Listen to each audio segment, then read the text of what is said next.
Right in.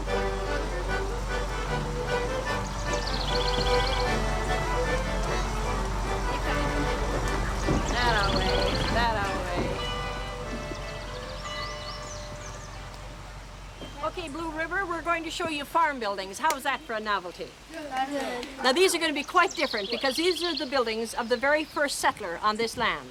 And you're going to find his buildings standing exactly where he built them. These aren't dragged in to impress a tourist or create a museum. The man was from Norway, and you'd wonder why he would choose this particular little spot. Well, I think he might have felt at home here. It must have looked like home to him.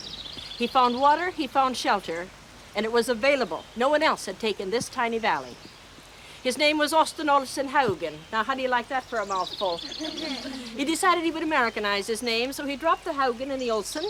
He Americanized Usten and pronounced it Austin. But we have to keep remembering, us people in America, that these immigrants that suffered the hardships to come chose for us the best land of all.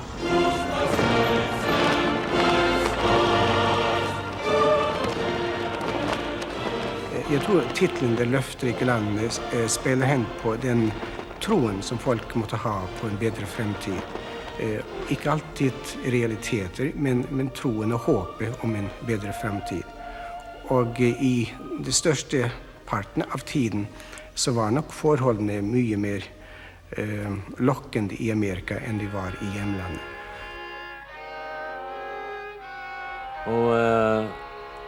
Og da var det så dårlig at de tærde mange ganger de var oppi og så skrapet av masen til stein for å få mer, og så blande inni med flauren som de kunne koke mer grøt, og så gjorde de brød til det og sånn. Og da var det ikke noe arbeid å få, og så var de unge, da vet du, så fant den ut med som om å komme til Marika, da, så skulle de prøve der, vet du. Det tok så en lang stund, og så få greit opp det, vet du, til reise. På sjøen var de nå så lenge, da vet du, at det var 3 uker siden. Og han hadde gått greie på sjøen, så han var ikke syk før han passet seg, han og så hadde han flaske med akevit, sånn, da hadde han nesten 2 formelle sin og lekk bort om, vet du. Ja, så da han kom til Ellis Island, da vet du, så var det noe fremmed allting for han, da vet du. Så hadde han denne fela si som han hadde, da vet du, og da var han fela faras. Og så hadde han en liten settkil, eller var en liten trunk som han hadde gjort, da vet du. Og så hadde han navnet sitt på koden sin, da vet du. Så han sa det, vet du, så galt som han trodde, for det var så mange som var ferdige til hjelpen. Men det altså ikke han kunne engelsk, så så det ut som det gjørte, da vet du. Så at han kom nå til Kjørsen. En årlig utvandring begynte fra Norge fra 1836, og i de neste 100 årene så dro kanskje 800 000 nordmenn til Amerika. Av disse dro kanskje 80% etter 1865, som var den store masseutvandringens tid.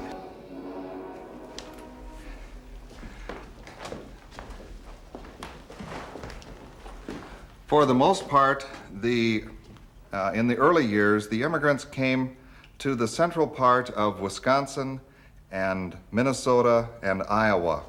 One principal area was the Stoughton area, where they might get off the train after having loaded on in either Milwaukee or Chicago and taken the train to Stoughton.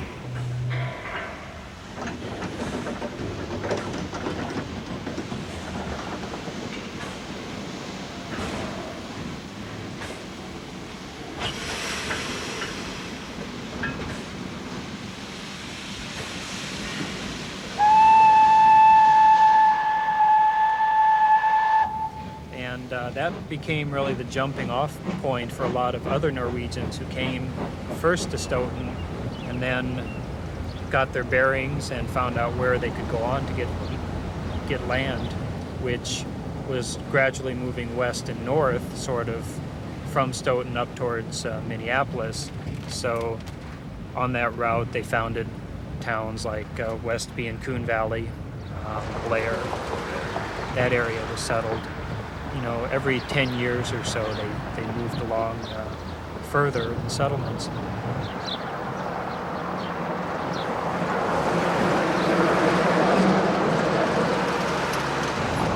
If you look at, imagine yourself at one of the pioneer homesteads like Norskadalen is a beautiful little place.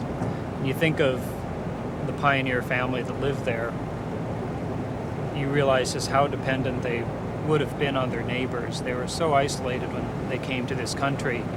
They had left so much behind.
De fleste settlementer I den tiden var basert på norske bygder, slik at man hadde settlementer av sogninger, og så hadde man hallinger og folk fra Telemark, Numedal, andre steder.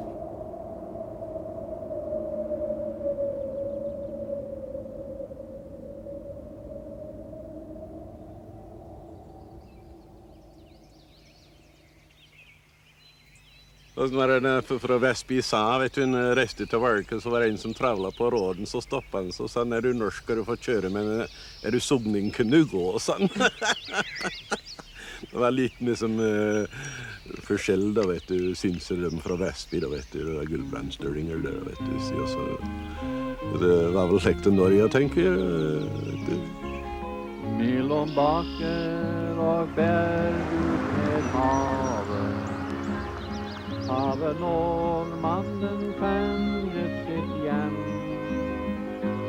der han så havet tuftene grave, og sett sjølskinen ut på dem.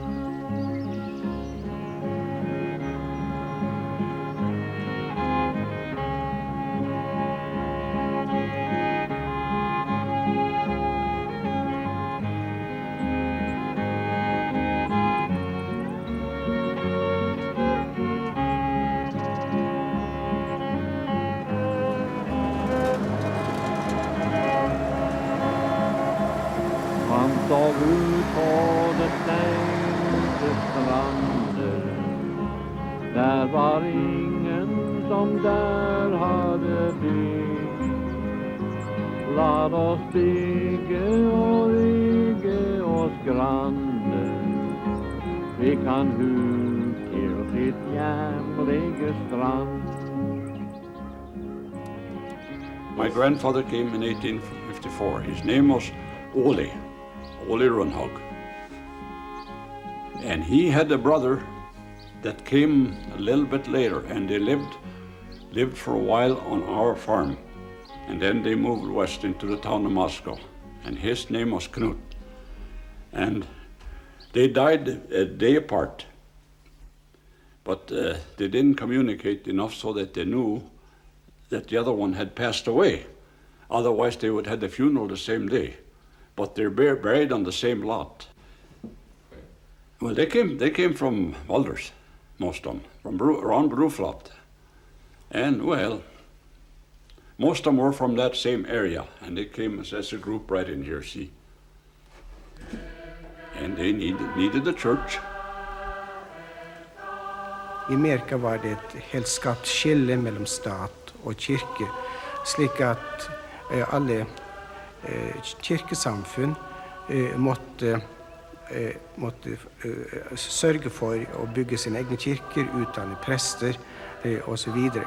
Dette var noe helt nytt for norske immigranter, og det tok tid før de klarte å bygge opp et ordnet religiøst liv i Amerika. De måtte hugge loggen, vet du, og kjøre det inn her. Det var alt han, arbeidet med han. Jeg vet ikke hvor lenge det tok om, men det var nå en stund. And if you notice, I don't know if there's any nails left here, but the men used to sit on the right side and the women on the left. And the nails, that's where the men hung their hats. And they had a stove right in the center of the building. That's where they got their heat in the wintertime, see? It's one of the first Lutheran churches, 1852. Yeah, that's when they started to build it.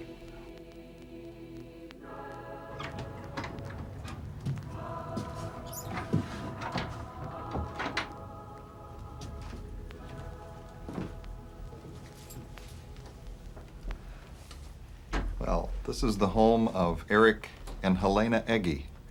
It was built about 1852, and 2 years after it was built, Christmas Eve of 1853, the new pastor and his wife arrived in America and were put up here with the Egges.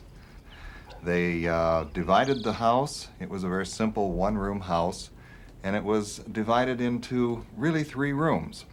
A bedroom here and a bedroom behind, and the main room here, divided only by curtains.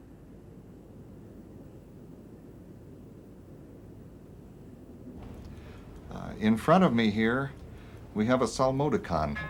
It was made by Eric Egge, and was probably the only musical instrument in the house. A violin might have been considered out of place in the home with the pastor, but the psalmodicon was used to accompany hymn singing.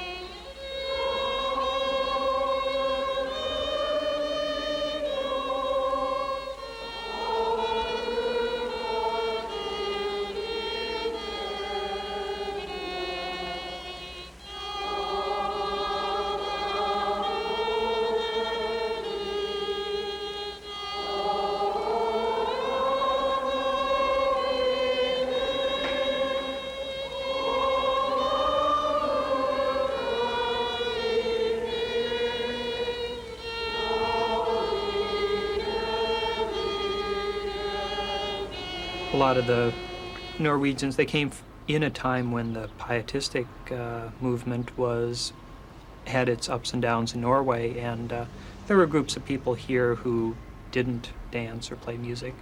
Det var synd å ha permanent for unge jenter i dette norske området. Det var rent som synd å gå på kino. Dans selvsagt var synd, til og med når dette ble gjort på skolen. Men det som er interessant er jo at pietismen ble styrket blant nordmenn i Amerika. Det er en pietisme som jeg tror av og til kan være vanskelig for oss i 1980-årene å begripe og forstå. Again, that was the Hauge revival people coming over. And Norwegian, my relatives say, we're terrified to go to the United States. I say, why? Because everybody's so religious. We're terrified to go into the house. And of course, all of that sort of passed and evolved in Norway and got stuck over here. Stuck. And nothing changes. And they think that's the way people are in Norway. But they're wrong. You're a bunch of atheists over there, apparently. Isn't that right?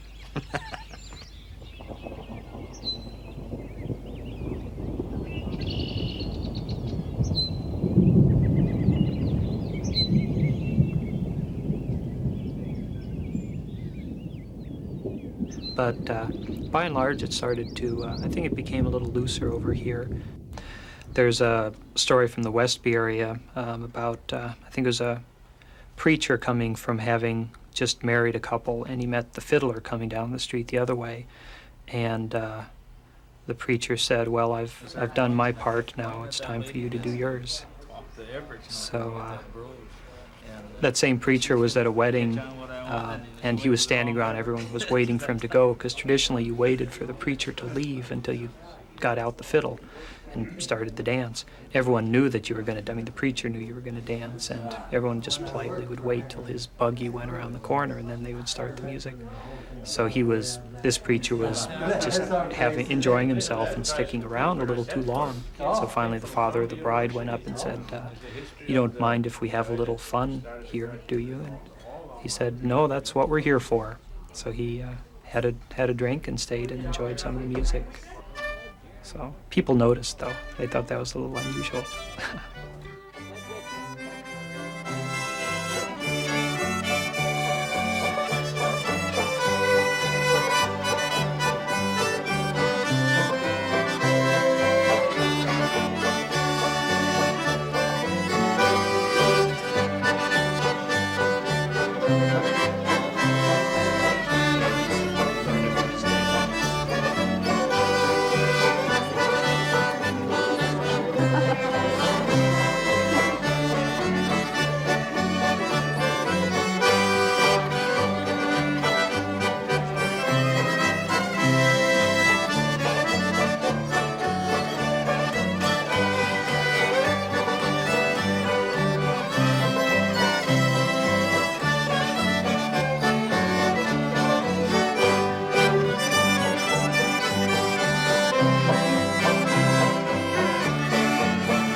The early settlers, when they found themselves here on the frontier, they were scattered about. They were all mixed up from their old village life. They came here and found themselves with new neighbors, maybe Norwegians from other valleys in Norway, maybe Germans or Poles or whatever living side by side. They were mostly Norwegian in this area. And a little further north and east we have a German settlement. And they're pretty much together. And they're still pretty much that way, but now in through here I would say it's getting more mixture. Og norske settlere var jo helt opplagt nødt til å ta kontakt med yankee-naboer, som de kalte dem, eller amerikanske naboer i samme områdene. For de skulle selge sine produkter, de skulle gjøre avtaler, slik at det var ikke isolert på den måten at de ikke hadde kontakt med andre grupper. We'll have you come around to this side so you can see the building. Now I'm going to give you the name for the wagon. This is called a kubberulle. Why don't you try that one? You have to roll your R's a little bit. Kubberulle. See, this makes sense to a Norwegian when he says it. Kubbe is a chunk of wood. Rulla means rolling around. Take another look at that wagon. Kubberulla. Can you say it again? Kubberulla. You gotta learn to roll your R's. That's kind of fun, isn't it? It's strictly Norwegian-American. Even the word kubberulle is a Norwegian-American word.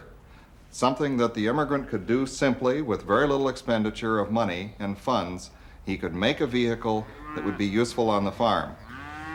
Det mange som snakker om en konservativ utvandring, at i Amerika var det mulig å fortsette som bønder. Og her var jord selvsagt mye billigere enn i Norge. Senere, etter Homestead-loven fra 1862, så var jo denne jorden faktisk gratis. ved at farmeren bosatte seg på den. A food storage building in Norway, and they call it a stabbur. I rolled the R again, didn't I? Stabbur. A food storage building. Well, if you're going to store food, wouldn't you want your building up off the ground? Yeah. Yeah, sure. Look at this one. Do you see the stone on top of each pillar? Yeah. Okay. It occurs to you a mouse can climb a stairway, but you see the steps are not attached to the building. You run up the steps and jump across. You can, a mouse cannot. Det viktigste produktet i pionertiden var selvsagt hveten, for det var den de kunne selge. Men når vi kommer litt lenger ut i århundret, så finner vi at det var nordmenn i området som egnet seg særlig godt til tobakksdyrking. Særlig i Dane County, også i vestlige Wisconsin. Og jeg vil anta at de lærte av jenkefarmere å dyrke tobakk. Jeg tror med det dårlige vett og sterke ryggen, så var det som var så god for oss å avle tobakk. Jeg vet ikke hva det var. Vel, det jeg har sagt, at det for norskeren avle tobakk. For det mye hardt arbeid. Vi hadde det 10 slike, de kalte det tobaksenger. Og så da måtte vi vatte seg og passe på så lite tørka. Og så da begynte det å komme 2 løv, og så var det mer og mer. Det var sist i april, og hele mai, 1. juni, altså. Så var det ferdig. Da var planten omtrent 4-5 tommer, eller 6 tommer, noe slikt. Da setter vi den ut i fila. Sommer kommer ut nok så tidlig med det, da, vet du. Men så er det frost, da, man. Du må passe deg for det. For sommertid, du kan ikke planten før i juni, da. Vel, det var penger, vet du, og så små farmer, og så var det en liten lapp, vet du, så grubba ut noen stubber, og så begynte de med tobakk, så var det han Bekkedalen i Vestby, vet du, som drev med tobakk. Og han hadde mange som arbeidet der. Det var riktig storartet for Vestby at han hadde det i varehuset, for det var mange som arbeidet der. Kjæringer og menner og der hadde de kalte det seisa. De gjorde forskjell på lengna på bladene og på gode de var og slikt. Og så da pakket de det, og så sendte de det. Det var mye norskere da, vet du. Så. Men det kunne nok være de som kom inn til byen her og flyttet hit og levde her, som fikk arbeid der med. Og så vet du, de tøgg og røykt og spyttet hele tiden, resten norskeren. Trengte noe til tobakk, vet du. That's ufta, okay? Remember that here you're going to have to duck your head again. But I guess it's all right to humble yourself just a little bit, isn't it? When you enter a pioneer home. Because it was people like your ancestors and mine that made this country great. Okay? Varsågod. Be so good. We'll sing you a song of a Norwegian man who left dear old Norway to come to this land. All I heard in USA land was free, and the women was pretty, so he came to see. Sudeli, sudeli, sudeli, leia, og sudeli, leia, og sudeli, lei. Sudeli, sudeli, sudeli, leia, og sudeli, leia, og sudeli, lei.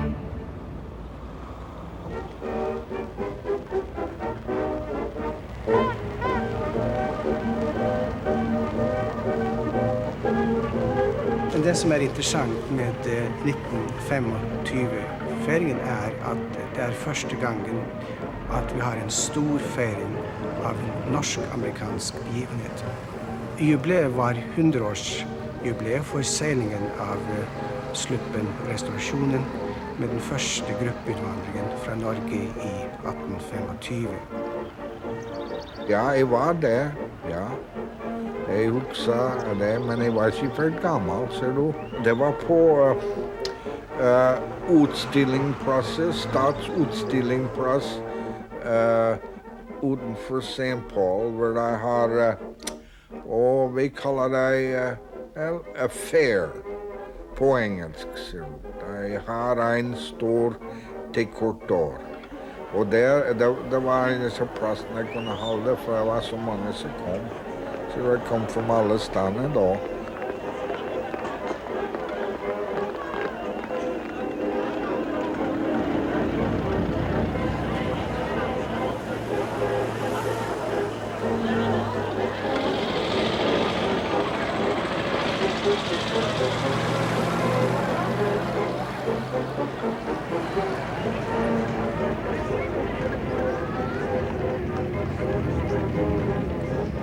Det som kanskje gjorde den så vellykket, i alle fall fikk den til å tiltrekke seg mye oppmerksomhet, var nettopp at den amerikanske presidenten selv kom til feiringen og talte ved denne store begivenheten. Det var Olaf College, som ikke alltid var kjent for å være en stor taler, men i alle fall så hadde han de riktige ordene å si om nordmenn, og holdt med dem i at Leif Eriksen så absolutt måtte sies å være den første europeiske oppdager av Amerika. Dette er noe som aldri ble glemt, selvsagt.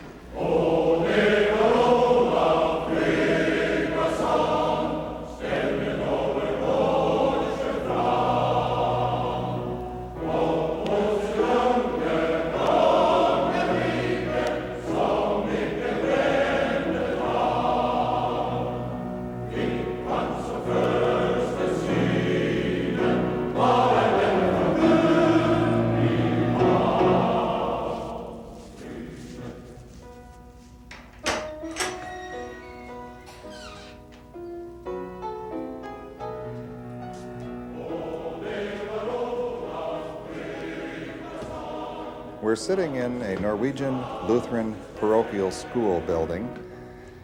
The teacher 100 years ago was named Johan Hagen. He came from Trondheim, Norway, and he was a pretty strict teacher. The students here would have been all Norwegian children up to the age of about 13, and I'm sure they were all deathly afraid of Johan Hagen.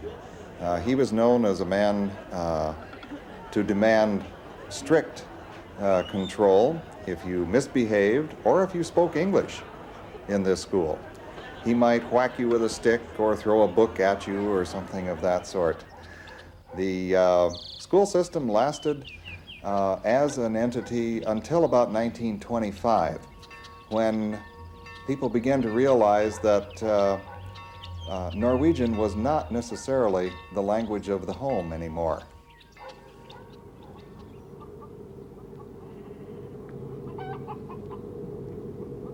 Det er helt opplagt at de norske settlementene i Wisconsin og i Minnesota og Nord-Dakota, at det var helt naturlig for barna å vokse opp og snakke norsk i stedet for å snakke engelsk. Og ved St. Olaf College har vi fortsatt en svært stor oppslutning om vårt tilbud i norsk og i norske studier. St. Olaf College is over 100 years old now and was founded by a group of Norwegian farmers from right out around here who wanted both their sons and daughters to be educated. And it's not the oldest Lutheran Norwegian college. I think Luther College is that. But it was one of the first to be coeducational, to admit both women and men. So I think it was rather good of these Norwegian farmers to want their daughters to be educated too.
From the very beginning, it seems that music was pretty important at St. Olaf, probably because music was very important in the Lutheran Church, and it was a college of the Lutheran Church from the very beginning.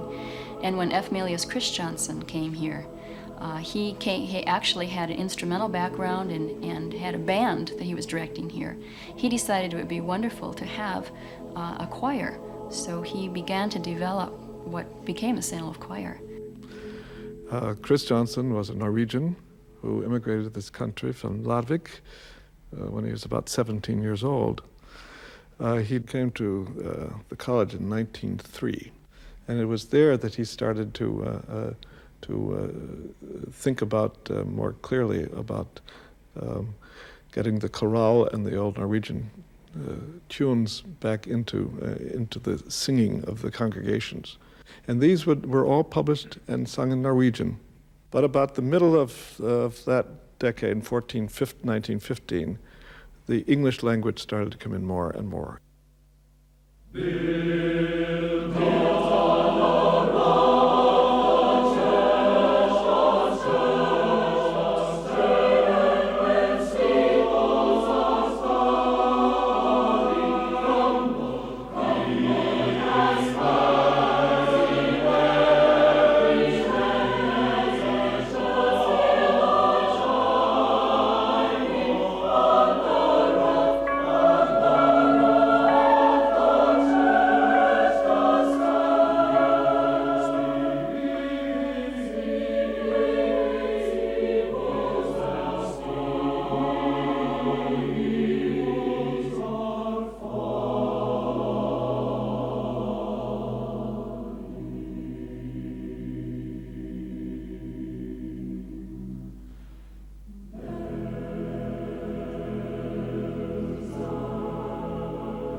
Around 1925, the first generation of immigrants went off to St. Olaf to school. And of course, St. Olaf was taught in English. And so when they came back at Thanksgiving vacation, they noticed that the minister was still giving all his sermons in Norwegian. So they made an appointment to visit him. They went to see him one Sunday night, and they said, you know, we're going to talk about English and Norwegian.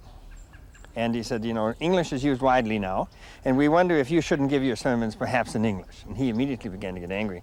And so they backtracked and they said, well, maybe one sermon a month in English. And so he drew himself up and he says, now listen, you kids, because if Norwegian was good enough for Moses, it's certainly good enough for me.